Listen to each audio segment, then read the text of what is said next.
মারাত্মক ভয়ঙ্কর একটা কথা আছে। নবীজি বলছে, মান শারিবাল খামরা, যে মদ পান করে, নেশা করে, গাঁজা খায়, বাবা খায়, ইয়াবা ট্যাবলেট নেয়, এরকম নেশাগ্রস্ত, খোদার কসম আল্লাহর নবী বলছে তার বড় দুইটা ক্ষতি হয়। এক নাম্বার হলো মান শারিবাল খামরা, যে ব্যক্তি নেশা করে, আল্লাহর নবী সাল্লাল্লাহু আলাইহি ওয়াসাল্লাম বলছে তারাকাস সালাহ, সে টোটাল নামাজ ছেড়ে দেয়, তার আর নামাজ পড়ার তৌফিক হয় না। কিন্তু এরপরের কথাটা আরো জঘন্য, এটা বলতেও আমার কলজাটা কাঁপে। নবী সাল্লাল্লাহু আলাইহি ওয়াসাল্লাম বলছে নেশাগ্রস্ত ব্যক্তি অচিরেই ওয়াকা আলা আম্মাতিহি ওয়া খালাতিহি, আপন চাচি, মামি, ফুফি, খালা, চাচাতো বোন, মামাতো বোন, ফুফাতো বোন, খালাতো বোন, এমন নিকট আত্মীয়র সাথে জিনা এবং ব্যভিচার করতে আগ্রহী হয়।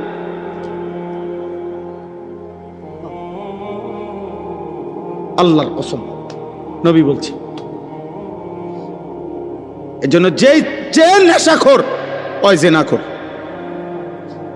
যে নেশা করে সে জিনাও করে, যে জিনা করে সে নেশাও করে। হ্যাঁ, যেখানে গান বাদ্য হয় সেখানে জিনা ব্যভিচারও হয়, যেখানে জিনা ব্যভিচার হয় সেখানে গান বাদ্য হয়। এই তিন জিনিস একসাথে, নেশা, নারী, গান, একসাথে, এক প্যাকেজ,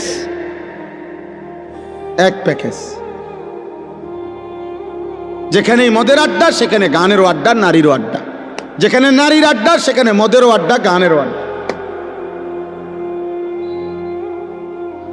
আল্লাহ আমাদেরকে হেফাজত করেন, আল্লাহ আমাদেরকে হেফাজত করেন। এই জন্য প্রিয় ছেলেরা, আমার এই শেষ তর্জমাটা শুনেন, আমার কথা শেষ। আল্লাহ তাআলা বলেন ওয়ালাকাদ খালাকনাল ইনসানা, আল্লাহ আমাদেরকে আমাদের মৃত্যুর কথা মনে করায় দেওয়ার জন্য, মৃত্যুর কথা আল্লাহ কয়েকটা কথা বলছে। এক নম্বর, আল্লাহ বলে শোনো, আমি আল্লাহই প্রত্যেকটা মানুষকে সৃষ্টি করেছি। এক, ওয়া না'লামু মা তুওয়াসবিসু বিহি নাফসু, আল্লাহ তাআলা বলে প্রত্যেকের অন্তরের গভীরে যত গুনাহের কুমন্ত্রণা, গুনাহের আগ্রহ আমি আল্লাহ জানি, লুকাইতে পারবা না। আমার আল্লাহ থেকে লুকানো সম্ভব? কথা বলেন না, উঠাউঠি করেন না। আর 5টা মিনিট শেষ, আমার তর্জমা বললেই শেষ। দোয়া করে যাও ভাই, ছেলেরা কষ্ট করছো, দোয়া করো, দোয়া করে যাও। এরপরে ওয়া নাহনু আকরাবু ইলাইহি মিন হাবলিল ওয়ারিদ, আল্লাহ বলে যেই রগগুলোর মাধ্যমে, শিরা উপশিরার মাধ্যমে শরীরের ভিতরে সারা দেহে রক্ত সঞ্চালন হয়, আমি আল্লাহ তোমার ওই রগ রেশা শিরা উপশিরার চাইতেও কাছে। এই 3টা জিনিস প্রথম আল্লাহ বলছে। 1, আমি তোমাকে বানিয়েছি। 2, তোমার অন্তরের গভীরে যা আছে, যা মনে হয় দিলের ভিতরে, আমি তা জানি। 3, আমার আল্লাহ বলেন তোমার গর্দান সহ সারা দেহের রগ রেশা শিরা উপশিরার চাইতেও আমি কাছে। 4, ইয ইয়াতালাক্কাল মুতালাক্কিয়ানে আনিল ইয়ামিনে ওয়া আনিশ শিমালি কাঈদ, আল্লাহ বলে তোমার ডানে বামে 24 ঘন্টা আমার 2 জন ফেরেশতা মোতায়েন আছে। তুমি আড়াল করবা কেমনে, লুকাইবা কার কাছে? 5, মা ইয়ালফিজু মিন কওলিন ইল্লা লাদাইহি রাকিবুন আতীদ, আল্লাহ বলে তোমার জবান দিয়ে ভালো কিংবা মন্দ যা কিছু উচ্চারণ হয়, জিকির হোক, গালি হোক, ভালো হোক, মন্দ হোক, আল্লাহ তাআলা বলেন আমার একজন তৎপর চৌকান্না একজন ফেরেশতা আলাদা তোমার জবানের প্রতিটা উচ্চারণ লিখে রাখছে। আলাদা আরেকটা ফাইল হইতেছে। এই 5টা কথা আল্লাহ বলছে যে বান্দা, 1 হলো আমি তোমাকে সৃষ্টি করেছি। 2, তোমার অন্তরের শেষ কোণায় ভিতরে যা আছে আমি তাও জানি। 3, এই মাশাআল্লাহ দেখেন, একটা মজার বিষয় হলো এই অনুভূতি জাগলে ভালো। এই যে ওই ছেলে মোবাইল ছবি উড়াইতে চাইছিল, আরো 3-4 জন একসাথে ধমক দিছে। তার মানে ওনারা বাঘ এতক্ষণের জন্য হইলেও বুঝছেন যে এটা হুজুর পছন্দ করে না। মাশাআল্লাহ, আল্লাহ আপনার ঘরে বরকত দান করে। সবাই একটু একটু করে কইলেও হবে, সবাই একটু একটু করে বললেও। বাপ যদি চোখের এক ফোঁটা পানি ফেলেও যদি ছেলেটাকে বলতো, বাপ তোরে কষ্ট করছে আমি ছোট্টবেলার থেকে, বাপ আদর করে করে বড় করছি রে বাপ, তুমি আমার আল্লাহর নাফরমানি করো না বাপ, তুমি নামাজ পড়ো। একজন স্বামী ইচ্ছা করলে প্রয়োজনে স্ত্রীর কাছে এক ফোঁটা চোখের পানি ফেলেন, ফেলে বলেন, বিবি তোমার আমি অনেক ভালোবাসি, তুমি আল্লাহর ওয়াস্তে বেপর্দা হইও না, তুমি বেনামাজি থাইকো না রে। নিয়ত করো, চলো আমরা দুইজনে একসাথে নামাজ পড়ে যেন আখিরাত আমরা দুইজনেই জান্নাতি হই। হাদিসের মধ্যে আছে, জান্নাতি বান্দাকে যদি, আরে মিয়া 70,000 না, যদি 70 কোটি জান্নাতের হুরও দেওয়া হয়, তারপরেও দুনিয়ার স্ত্রী যদি জান্নাতি হইতে পারে, খোদার কসম ওই স্বামীর জন্য দুনিয়ার স্ত্রীর তৃপ্তির চাইতে, সুখের চাইতে 70 কোটি হুরের সুখ বেশি হবে না, হালাল স্ত্রী যতটা আনন্দময় হবে। হ্যাঁ, কারণ সে যুদ্ধ করে কষ্ট সহ্য করে জান্নাতি হইছে, আর হুর তো জান্নাতেই তৈরি হয়েছে। এই জন্য 70 কোটি না, 70,000 কোটি হুরের চাইতেও দুনিয়ার স্ত্রী দাম, যদি সে জান্নাতি হয়। আল্লাহ কোরআনে বলছে, উদখুলুল জান্নাতা আনতুম ওয়া আজওয়াজুকুম তুহবারুন। বাহ, আল্লাহ বলছে জান্নাতে, হাসরের ময়দানে আল্লাহ বলবে, তোমরা তোমাদের স্ত্রী যাদের নেককার, তোমরা তোমাদের বিবিদেরকে সাথে নিয়ে তোমরা হাসতে হাসতে উদখুলুল জান্নাহ, জান্নাতে ঢোকো, জান্নাতে ঢোকো। এক লগেই তো ঢুকতে দিছিল, স্বামী স্ত্রীরা এক লগেই তো দিছিল, ইয়া আদম উসকুন আনতা ওয়া যাওজুকাল জান্নাহ, এক লগেই তো থাকতে দিছিল। আদম এবং হাওয়া এক লগে থাকতে দিছিল না?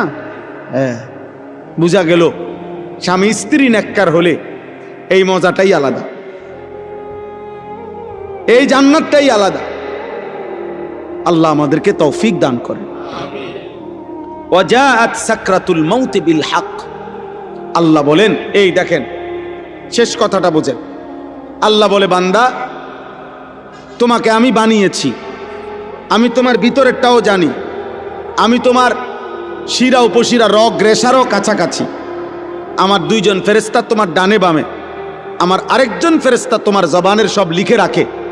এই ব্যবস্থাপনার এই বেষ্টনীর ভেতরেই একদিন ভালো করো আর মন্দ করো, কাজে লাগাও আর নষ্ট করো, এই অবস্থায় একদিন সত্য সত্য তোমার মৃত্যু যন্ত্রণা শুরু হয়ে যাবে আর তোমার মৃত্যু হয়ে যাবে। যালিকা মা কুনতা মিনহু তাহিদ, যেই মৃত্যু থেকে তুমি পলায়ন করতে চেয়েছিলে, যেই মরণ তুমি চাও নাই কোনোদিন, তুমি না চাইলেও সেই মরণ একদিন চলেই আসবে। আসবে তো? কথা বলেন না? হ্যাঁ। অতএব আপনি বুদ্ধিমান হন আর বেকুব হন, চালাক হন আর বোকা হন, আপনি মরে যাবেন। আপনি হাসেন কিংবা কাঁদেন, মরে যাবেন। সুখে থাকেন কিংবা দুঃখে থাকেন, মরে যাবেন। 3 বেলা খানা খান আর উপাস থাকেন, মরে যাবেন। রাজপ্রাসাদের অট্টালিকায় থাকেন আর জীর্ণ কুঠির কুড়ে ঘরে থাকেন, মরে যাবেন। মরতেই হবে বাপ, চলে যেতেই হবে। হবে? কথা বলেন না কেন? হবে, হবে। অতএব দোস্ত, আল্লাহ এটাই বলছে, বান্দা খামখেয়ালি করো না। অনুফিখা ফিস-সূর যালিকা ইয়াউমুল ওয়াঈদ। আল্লাহ তাআলা বলেন, ইসরাফিল ফু দিবে আর হাসরের মাঠ কায়েম হবে। আর হাসরের মাঠই ইয়াউমুল ওয়াঈদ, যেই মাঠের যেই দিনের ব্যাপারে তোমাদেরকে ভয় দেখানো হয়েছিল যে আখিরাতের হাসরের আযাব বড় কঠিন, সেটা কায়েম হবে। ওয়াজাআত কুল্লু নাফসিম মাআহা সাইকুম ওয়া শাহীদ। আল্লাহ বলেন, প্রত্যেকটি মানুষকে 2 জন ফেরেশতা হাসরের ময়দানে নিয়ে আসবে। 2 কাঁধের 2 ফেরেশতা, একজন পিছনে থাইকা সামনে আগাইতে থাকবে তাকে, যে আগে বারো আমি পিছনে আছি, আর আরেকজন আমল নামার ফাইলটা হাতে রাইখা তার সাথে সাথে থাকবে। সাইক যিনি উনি পিছনে থাকবে, শাহিদ যিনি উনি আমল নামাটা হাতে নিয়ে আল্লাহর সামনে এই ব্যক্তির ব্যাপারে সাক্ষ্য দিবে। আপনি বাইকবেন কোথায়? গাড়টা চাইয়া একটা চটকোনা দিব ফেরেস্তা দেব, বাতিজার ভূত কই যাও? হ্যাঁ, বাঘও কই? পিছনেও একজন আছে, সাথেও আমি আছি, কই যাবা? আসো, হাসরের ময়দানে আসো। ইয়াউমা ইদিন ইয়াসদুরুন নাসু আশতাতা লিইউরাউ আমালাহুম। আসো, আমলনামা দেখতে আসো। এখন দেখবা, এখন দেখবা ফিডা কারে কয়, এখন দেখবা লাথি কারে কয়, এখন দেখবা নারীর মজা, এখন বুঝবা জিনার মজা, এখন বুঝবা নেশার বোতলের মজা, এখন বুঝবা। এক এক লাথি দিয়া দিয়া যখন জাহান্নামে ফেলবে, হ্যাঁ হ্যাঁ আমি মজাক করে বলছি, লাথি দিয়ে দিয়ে জাহান্নামে ফেলবে। জাহান্নামে কোনো জাহান্নামীকে হাঁটাইয়া নেওয়া হবে না, লাথি দিয়ে দিয়ে নেওয়া, ধাক্কা দিতে দিতে নেওয়া হবে। কোনো জাহান্নামী স্বাভাবিক হেঁটে জাহান্নামেও যেতে পারবে না, লাথি দিতে দিতে নিবে, ধাক্কা দিতে দিতে। খুজুহু ফাগুল্লু সুম্মাল জাহিমা সাল্লু। সর্বশেষ আল্লাহ বলেন, লাকাদ কুনতা ফি গাফলাতিন মিন হাদা। বান্দা, এই মৃত্যু থেকে তুমি পলায়ন করেছিলে, গাফেল ছিলে, তুমি মনে করছিলে তুমি মরতা না। ফাকাশাফনা আনকা গিতাআকা ফাবাসারুকা আল-ইয়াওমা হাদীদ। মৃত্যুর মাধ্যমে, কথাটা এটা বোঝেন, এটার অর্থটাই সংক্ষেপে, মানে কোনো ব্যক্তি মৃত্যুবরণ করে মানে হলো তার চোখটা বন্ধ হয়। তো চোখ বন্ধ হলে আমরা মনে করি বেটার চোখ বন্ধ হয়ে গেছে, অতএব সে আর কিছুই দেখবে না, মরে গেছে। আল্লাহ বলে, না বান্দা, চোখ বন্ধ করলে বাহ্যিক দৃষ্টিতে তুমি দেখছো মরা গেছে, এ দুনিয়া আমি বন্ধ করে দিছি আর কি, কিন্তু এইবার কবরে নিয়া আমি আল্লাহ এই চোখের এই পর্দা সরাইয়া দেব। এইবার ফাবাসারুকা আল-ইয়াওমা হাদীদ, এবার তোমার চোখ হয়ে যাবে এতটা পরিষ্কার যে কবরের থেকে তুমি জান্নাত পর্যন্ত দেখবে অথবা জাহান্নাম। এখন তো তুমি বেশি দূর দেখো না, তখন তোমার চোখের পাওয়ার হবে এমন, কবরে বসেই তুমি জাহান্নামের আযাব দেবে। আর এভাবে যতদিন কিয়ামত না হবে ততদিন তুমি কবরে থাইকেই ছটফট করবা জাহান্নামের ওই আযাব দেখা। আর নেককার জান্নাতের নিয়ামত দেখা খুশিতে হাসতে থাকবে, খুশিতে হাসতে থাকবে। হ্যাঁ, মজার কোনো বিষয়ে মানুষ আগের থেকে কল্পনা তো মজা পায়। বিরিয়ানি খাইব যখন মনে হয়, আমরা ছাত্র জীবনে যেদিন শুনতাম বিরিয়ানি দিব, আলহামদুলিল্লাহ আগের দিন থেকেই একটা মানসিক মনটার মধ্যে একটা প্রস্তুতি থাকতো যে রবিবারে বিরিয়ানি দিব, আগের থেকেই ভালো লাগতো। মাদ্রাসা যেদিন ছুটি দিবে এই দাওড়ার কামে থাকতো। আমার মনে আছে, যদি মনে করেন বৃহস্পতিবারে ছুটি দিবে, আমরা বুধবার দিন কোনোদিন আমার মনে হয় না আমরা বেডিং বিছাইয়া ঘুমাইছি। বুধবার রাত্রে, বুধবারে বেডিং টেডিং বান দিয়া সব ক্লিয়ার, কোন রকমে এমনি মাথাটা লাগাইয়া পড়ে থাকতাম। অথচ ছুটি হইলো আগামীকাল দুপুরের পরে,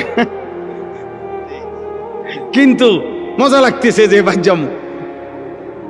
তো জান্নাতি বান্দা জান্নাত দেখেই মজা পাইতে থাকবে আর বলবে, ইয়া রব্বি আকিমিস সাআ, আল্লাহ কিয়ামত হয় না কা, ইসরাফিল ফু দে না কা, হাত্তা আরজিআ ইলা আহলি, আমি আমার পরিবার, আমার হুরেরা, আমার জান্নাতে যাবো না আমি।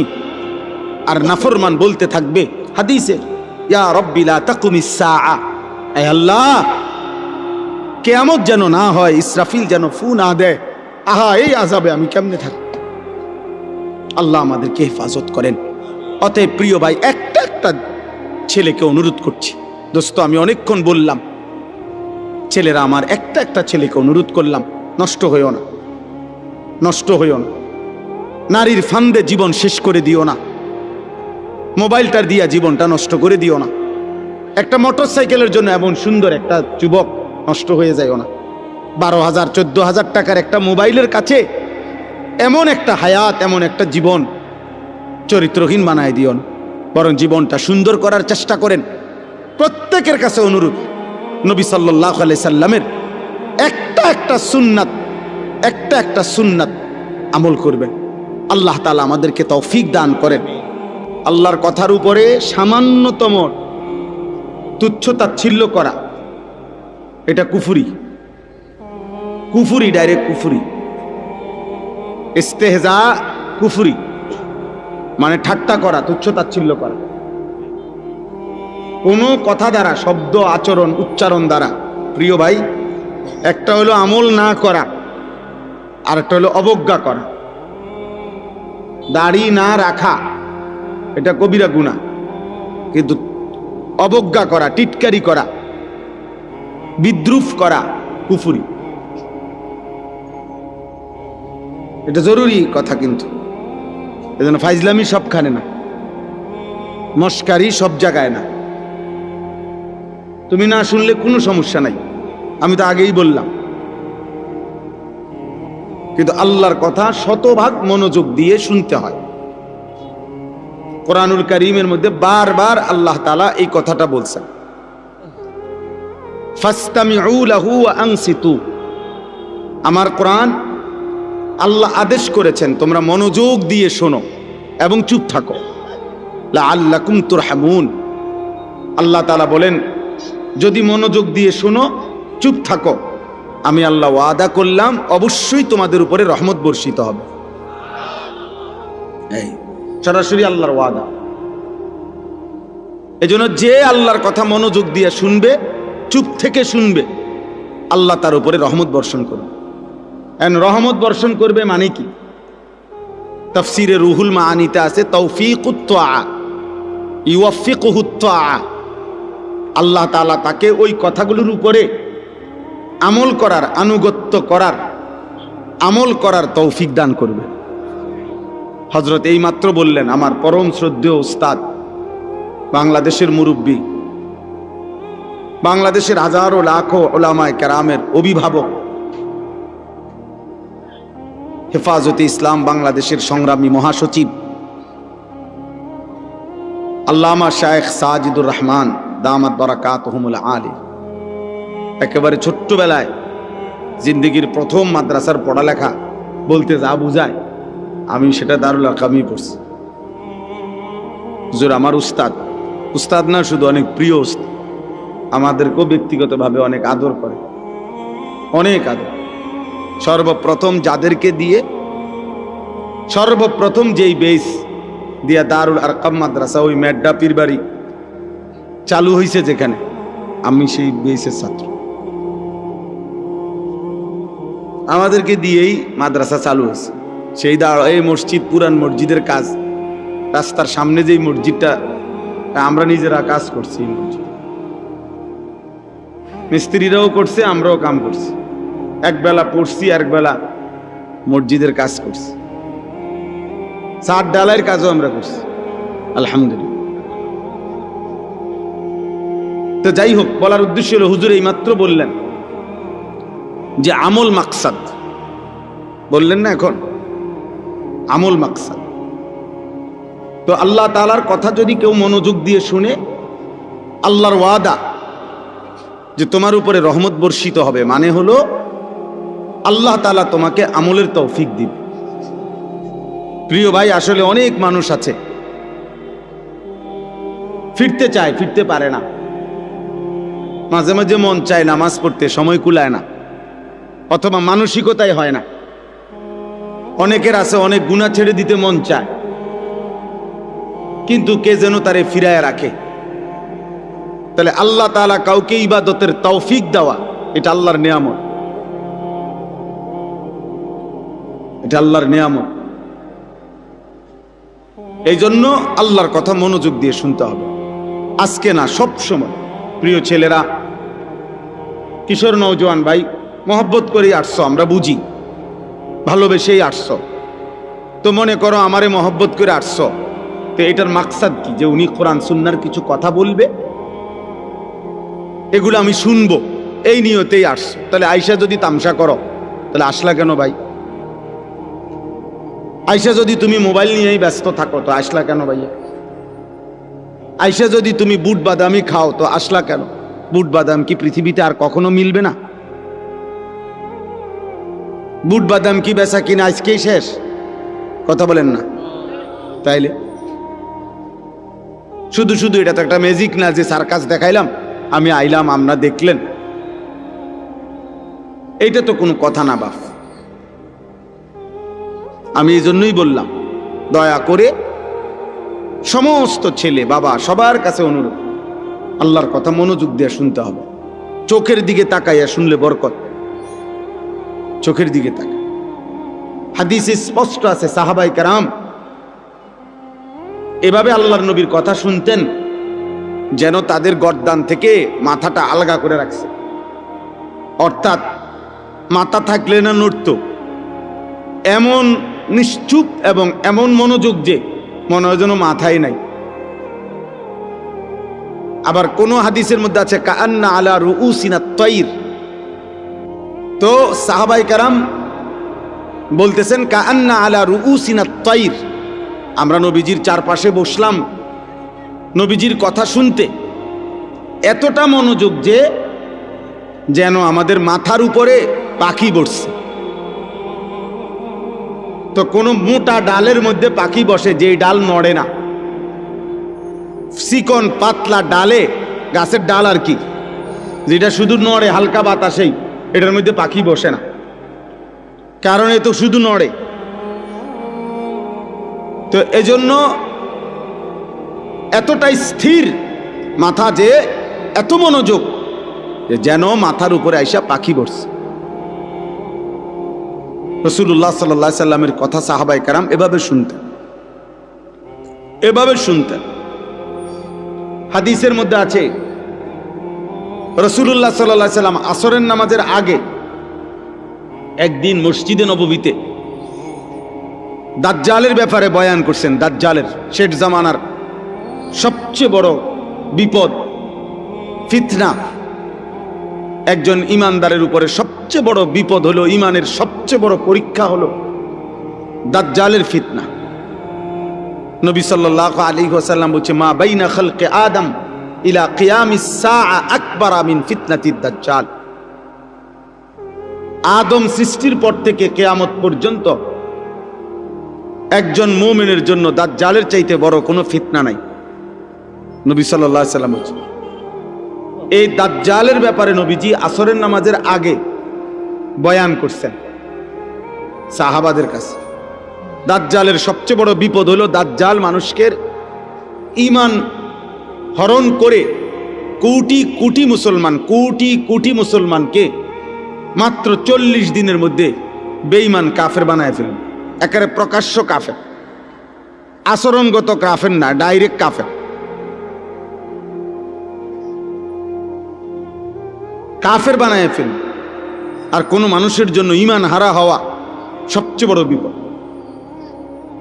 ভাত 2 বেলা না খাইলে কোনো সমস্যা নাই, মাটির ঘরে থাকলেও কোনো সমস্যা নাই, বিছনা খাট পালং সবার সমান না হইলেও অসুবিধা নাই, কিন্তু ঈমান হারা হইলে বড় অসুবিধা, বড় অসুবিধা। ঈমান হারা হয়ে কবরে গেলে অনন্তকালের জন্য জাহান্নামেই জ্বলতে হবে, আর কোনোদিন মুক্তি মিলবে না, খালিদিনা ফিহা, অনন্তকাল। তো আল্লাহর নবী সাল্লাল্লাহু আলাইহি সাল্লাম এই দাজ্জালের ব্যাপারে সাহাবাদেরকে বর্ণনা করছেন আসরের নামাজের আগে। আর মিসলে আউয়ালে আসরের নামাজ পড়িলে মাগরিব পর্যন্ত এখনো সৌদি আরবে আসরের নামাজের শুরু ওয়াক্ত নিয়ে উলামায়ে কেরামের মধ্যে একটু ইখতিলাফ আছে, আমাদের হানাফি মাযহাব মতে এবং অন্য মাযহাব মতে। তো ধরে নিলাম, তো সাহাবায়ে কেরাম আসরের নামাজ পড়ে নবীজি সাল্লাল্লাহু আলাইহি সাল্লামের সাথে, নবীজি সাল্লাল্লাহু আলাইহি সাল্লাম মসজিদ থেকে বের হইছেন, নিজের ব্যক্তিগত কাজ সেরে মাগরিবের নামাজের পূর্বে নবীজি আবার মসজিদে আসছেন। কিন্তু এই 2-2.5 ঘন্টা টাইমে নবীজি ফিরে এসে দেখছেন ওই আসরের নামাজের আগে সাহাবাদের যাকে যেখানে দেখছিলেন বসা, সে হুবহু ওইখানেই বসে আছে, এক সুতা নড়েও নাই। আল্লাহর নবী সাল্লাল্লাহু আলাইহি সাল্লাম অবাক হয়ে গেছে, আরে তোমরা এত লম্বা টাইম আসরের পরে বের হও নাই, তোমরা মসজিদেই বসে রইছো, এখানেই যার যার জায়গায়। এই কথাটা বলতেছিলাম আমি। সাহাবাই কেরাম উত্তর দিলেন, ইয়া রাসূলুল্লাহ সাল্লাল্লাহু আলাইহি সাল্লাম, আসরের নামাজের পূর্বে আপনি দাজ্জালের ব্যাপারে যে বয়ান করছেন, এতে করে আমাদের কলিজার মধ্যে এমন ভয় ঢুকছে, মনে হচ্ছে মসজিদ থেকে বের হলেই দাজ্জাল ঈমানটা নিয়ে নিবে। এই ভয়ে যে যেখানে আছি এখানে বসেই রইছি, মাগরিবের আজান পর্যন্ত আর উঠি নাই, যেন দাজ্জাল ঈমানটা না নেয়। এই ছিল সাহাবাই কেরামের মনোযোগ, সাহাবাই কেরামের বুঝ এবং সাহাবাই কেরামের আমল। যে এখন শুনছে অথচ তারা জানে নবীজির হায়াতে দাজ্জাল বের হবে না, নবীজি বলছে, কিন্তু এরপরও এতটা ভয় করছেন। এজন্য দোস্ত, কোন বক্তা আসলো, সবাই মিলে হুড়াহুড়ি করে দেখে গেলাম, সবাই যার যার মতো ফিরে গেলাম, যে যেমন আছে তেমনই রয়ে গেলাম। প্রিয় ভাই আমার, এতে তেমন কোনো ফায়দা নাই। জনপ্রিয়তা একটি ধোঁকা, এটা ধোঁকা, এটা অজব, আত্মমুগ্ধতা, তরিকতের ভাষায়, তাসাউফের ভাষায় এটা অন্তরের একটি মন্দ রোগ। এই যে মানে আমার এখন অনেক জনপ্রিয়তা, আমার অনেক ভক্ত, নিজের কাছেই নিজে অবাক হওয়া, অথবা অন্যরাও মনে করা, কারো কোনো জনপ্রিয়তা দিয়ে বক্তারও কোনো লাভ নাই, শ্রোতারও কোনো লাভ। এটা স্পষ্ট মনে রাখতে হবে। আজকে যদি আমারে বাংলাদেশের 1 কোটি মানুষ না 10 কোটি মানুষও আমারে যদি চিনে, তা আমার কবর রাজাব মাপত তো লাভ হলো কি? তাহলে আমার জনপ্রিয়তা দিয়ে আমার কি লাভ হলো? তা আমি এই জনপ্রিয়তা দিয়ে ঘাস নি কাটব? বলেন বলেন। তারপরে এবার আপনারা বলেন, মনে করেন আমার 1 কোটি মানুষ চিনে, তা আপনার কি লাভ? চিনে আমারে না, তা আপনার কি তা? বলো, একটা ছেলে বলো, বাবা তোমার কি লাভ? আমারে চিনে আরি বুঝলাম, মনে করো আমার 10 কোটি মানুষ চিনে, তো তোমার কি হইছে? তোমার ফায়দা কি? আমারে চিনলে তোমার কি? আমারে না চিনলে তোমার সমস্যা কি? আমি কি তোমার ভাত খাই? তা তাই এই জন্য বুঝাইলাম, জনপ্রিয়তা দিয়ে বক্তারও কোনো ফায়দা নাই, শ্রোতারও কোনো কি নাই ফায়দা। ফায়দা ওই এক জিনিসেই, ঈমান এবং আমল। ঈমান এবং আমল, ঈমান এবং আমল, এটাই বাঁচার মাধ্যম, এটাই মুক্তির মাধ্যম। আমার জন্য, আপনাদের জন্য, ছেলেরা তোমাদের জন্য, বয়স্ক বাবা আপনাদের জন্য। আমরা এইসব মিলে এলে হইতো না, আমি আপনার উপরে খুশি, আপনি আমার উপরে খুশি, তাহলে তো আমরা মিলে দিলে ব্যস্ত নাকি? হ্যাঁ, না না, মিলে দিলে কুমিল্লা, ব্যস্ত না। আমাদের দেশে কয় মিল্লা জিল্লা কুমিল্লা। তার মানে আপনি আমারে টাকা 500 দিছেন, আমি আপনারে চা বন খাওয়াইছি, আমরা মিল্লা গেলে হবে না। আমাদের প্রত্যেককেই আলাদা আলাদা। ওয়াকুল্লুহুম আতিহি ইয়াউমাল কিয়ামাতি ফারদা, আল্লাহ তাআলা বলেন তোমাদের প্রত্যেককেই কিয়ামতের দিন আমি আল্লাহর সামনে একজন একজন, ফারদান আই ওয়াহিদান, আমি আল্লাহর সামনে এসে দাঁড়াতে হবে। ওয়াকুল্লুহুম আতিহি ইয়াউমাল কিয়ামাতি ফারদান আই কি ওয়াহিদান, একজন একজন একজন একজন একজন একজন। বাপ সন্তানের সাথে আসবে না, সন্তান বাবার সাথে আসবে না, স্বামী স্ত্রীর সাথে আসবে না, স্ত্রী স্বামীর সাথে আসবে না, ভাই বোনের সাথে যাবে না, বোন ভাইয়ের সাথে আসবে না, বন্ধু বন্ধুর সাথে আসবে না। ইয়াউমা ইয়াফিরুল মারউ মিন আখি ওয়া উম্মিহি ওয়া আবিহি ওয়া সাহিবাতিহি ওয়া বানি। ভাইয়া অন্যদিকে তাকায়ও না ভাই, ওরা বসবে, যারা বসার তারা বসবে। নওজোয়ান এদিকে তাকাও। তাইলে আল্লাহ তাআলা বলেন হাসরের ওই কঠিন ময়দানে ভাই ভাই থেকে পলায়ন করবে, মা পলায়ন করবে, বাবা পলায়ন করবে, স্ত্রী পলায়ন করবে, সন্তানগুলো পলায়ন। এরপরে আর থাকে কি? এরপরে আর কে থাকে? লিকুল্লি ইমরিইম মিনহুম ইয়াউমাইদিন শা'নুন ইউগনি। আল্লাহ তাআলা বলেন প্রত্যেকেই নিজেকে নিয়ে ব্যস্ত হবে। ইয়া রাব্বি নফসি নফসি, ইয়া রাব্বি নফসি নফসি। আদম থেকে ঈসা, ১৬ লাখ আম্বিয়া, ১৬ লক্ষ নবী কিংবা বেশি কম, এক বন্ধু ব্যতীত, এক মদিনার বন্ধু ব্যতীত সমস্ত আম্বিয়ায়ে কেরামও বলবে ইয়া রাব্বি নফসি নফসি। আল্লাহ আমাকে বাঁচান, আমাকে বাঁচান, আমাকে বাঁচান, আমাকে বাঁচান। হযরত ইব্রাহিম আলাইহিস সালাম ইসমাঈলকে দেখবে, ডাকবে না, কিতাবে আছে। হযরত ইয়াকুব আলাইহিস সালাম ওনার ছেলে ইউসুফ আলাইহিস সালামকে দেখবে, কিন্তু ডাকবে না। অথচ এটা সেই ইউসুফ দুনিয়ার হায়াতে যিনি এই ছেলের ভালোবাসায় 40 বছর চোখের পানি ফেলছে। ওয়াবিয়াদ্দাত আইনাহু মিনাল হুজন ফাহুয়া কাযীম। কোরআনে আল্লাহ বলছে ইউসুফের বিরহে কানতে কানতে ইয়াকুবের 2টা চোখ সাদা হয়ে গেছে, অন্ধ হয়ে গেছে। কিন্তু আজকে হাসরের মাঠে দেখার পরেও ডাকবে না। মুসা আলাইহিস সালাম ওনার বোন এবং মাকে দেখবে, কিতাবে আছে মুসা নবী বলবে লা আসআলুকাল ইয়াউমা উম্মি ওয়ালা উখতি। আয় মাওলা, মাকেও চাই না, বোনকেও চাই না, বাল আসআলুকাল ইয়াউমা নাফসি, আজ শুধু আমি আমাকে বাঁচাইতে চাই।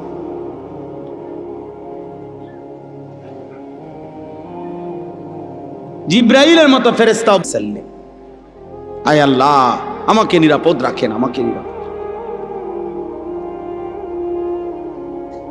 রব্বি লা তুখজিনি ইয়াউমা ইউবআসুন।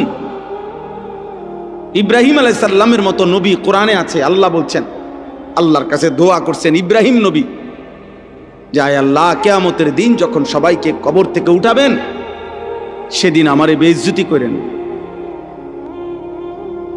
রব্বি লা তুখজিনি ইয়াউমা ইউবআসুন। আল্লাহ হাসরের ওই কঠিন দিনে আমারে বেইজ্জতি করবেন না। ইব্রাহিম আলাইহিস সালামের মতো নবী বলছে ভাইয়া তুমি কে, আমি কে? তুমি আমি কে? আল্লাহ তাআলা কোরআনুল কারীমের মধ্যে বারবার বলছে, বন্ধু আমার, আপনি আখিরাত দিবসের ভয় দেখান। ওয়া আনযিরিন নাস, মানুষকে আপনি ভয় দেখান, আখিরাতের ভয় দেখান। কোরআনুল কারীমের মধ্যে আছে আখিরাত হাসরের ময়দানের আযাব দেখে জাহান্নামী বলবে রব্বানা আখিরনা ইলা আজালিন করিব নুজিব দাওয়াতাকা ওয়া নাত্তাবি'র রুসুল। আল্লাহর কাছে বলবে নাফরমান, যে আল্লাহ দুনিয়ায় একটু সময়ের জন্য ফেরত যেতে দেন, এবার যদি দুনিয়ায় ফিরতে পারি আপনার সব কথা মেনে নেব, আপনার রসুলের কথাগুলোও মেনে নেব।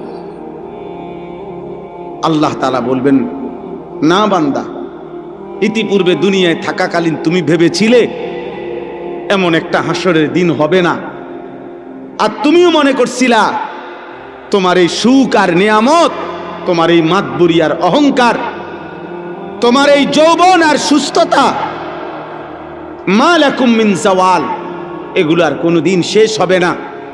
তুমি এই ফুর্তিতে আর এই তামসাতেই হাই নওজোয়ান, তোমরা ভেবেছো এটা তুমি আর কোনোদিন বুড়া হইবে না। তুমি ভেবেছো তুমি কোনোদিন হাড্ডি গোশত তোমার আর কোনোদিন দুর্বল হবে না। তুমি ভেবেছো তুমি কোনোদিন কবরে যাইবা না। তুমি এটাই মনে করছো, এটাই ভেবেছো। তুমি মনে করেছো বন্ধুদের এই আড্ডা অনন্তকাল, এই রং তামাশা, এই ফুর্তি অনন্তকাল।